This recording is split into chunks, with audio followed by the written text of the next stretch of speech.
pathway, to self-sufficiency. So one of them is, I think in the political discourse, we have a huge emphasis on the need to educate our young people. And I think that's an important debate, and that work is critically important, and I'd like to think I contribute to that work and those efforts. You do. But I know that the best gift that you can give a young person is a stable adult. And most of our young people don't have a stable adult in their life for a host of reasons: incarceration, mental health, addiction. But the main reason a lot of adults are destabilized right now is because of unemployment and underemployment. We keep fighting this fight for youth jobs, and now we're saying we want year-round jobs. I do recognize why that fight is necessary, but I'm concerned that so many young people have to contribute to their household incomes. Young people should want to get a job, to develop professional skills, to learn the value of a dollar, to develop soft skills, to maybe get an internship that will ultimately lead to a job. But our young people shouldn't have to work. They are saddled with adult burdens and responsibilities because the adults in their lives are destabilized. And that's why I've been fighting for a greater investment in adult basic education and ESOL. The need continues to grow. We're only meeting the need at about 6.9%. And so if we want those adults to be competitive in the workforce, they need to get more education. And many of those programs were threatened to be shuttered. I fought to save them, and I will continue to fight to expand that programming.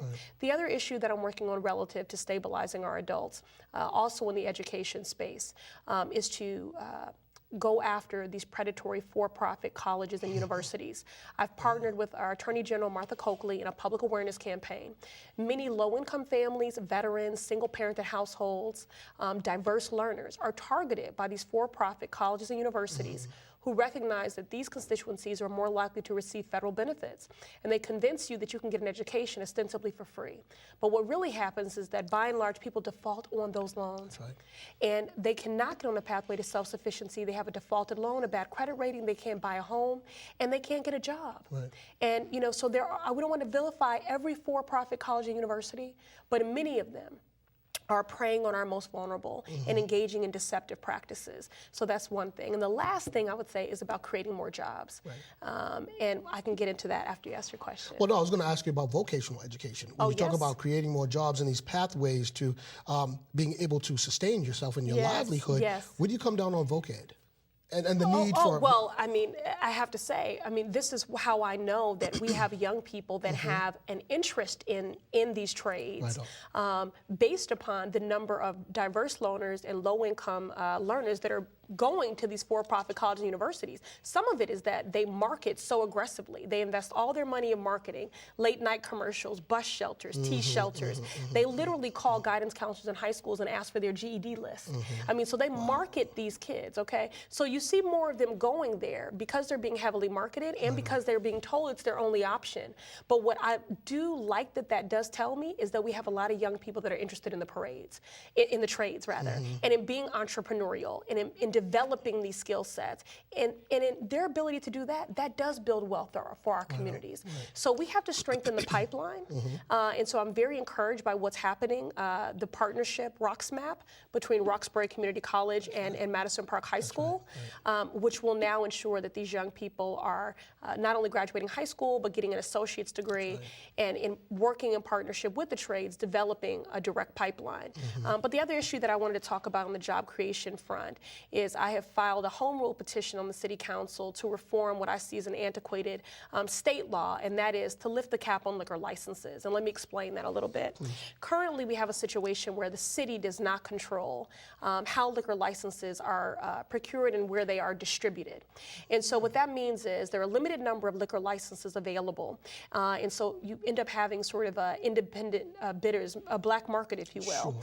So the current process is confusing and cost prohibitive, and the city doesn't have the control, the state does. So what that creates is a great disparity. So for example, let me be clear, I'm not advocating for more bars and clubs, and I'm not advocating for more liquor stores.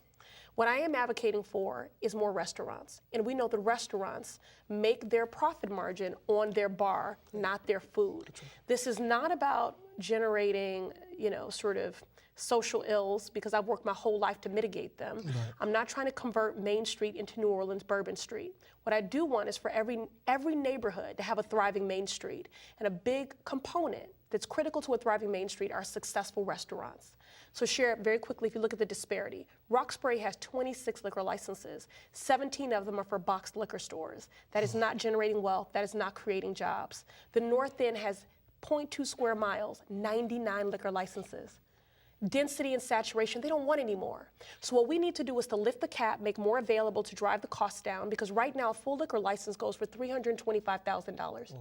And then what we have to do, and my legislation will do this, is eliminate the transfer of licenses out of urban renewal, transit-oriented, and smart growth development.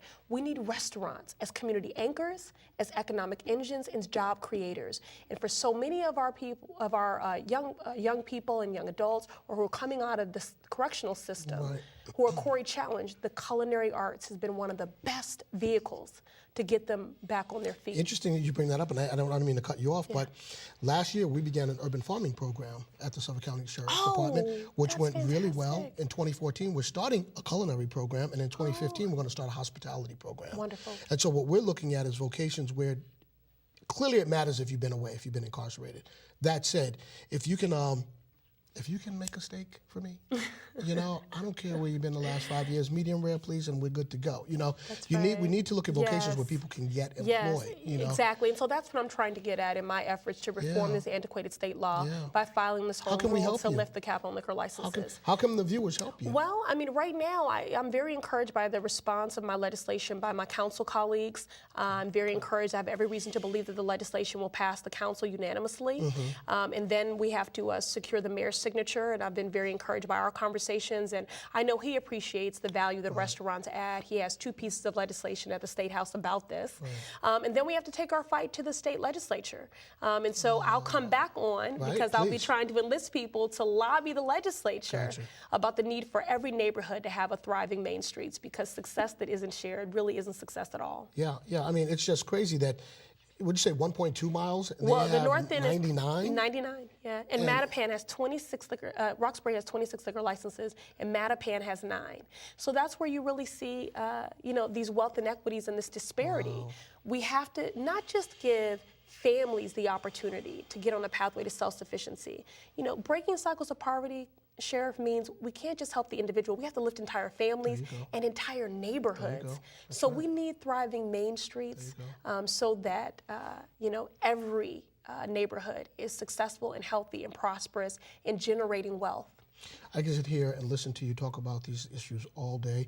Unfortunately, we're out of time. We've got about a minute and a half left. What I would like you to do is to look in that camera and talk to the folks viewing and tell them why they should give you, I know why they should, but tell them why they should give you their vote for City Council. All right.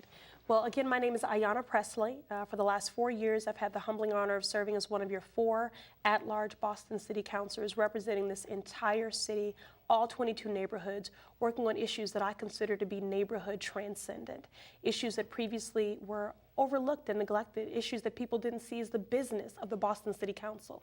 Fighting for women and girls, breaking cycles of poverty and violence, reducing trauma in our communities.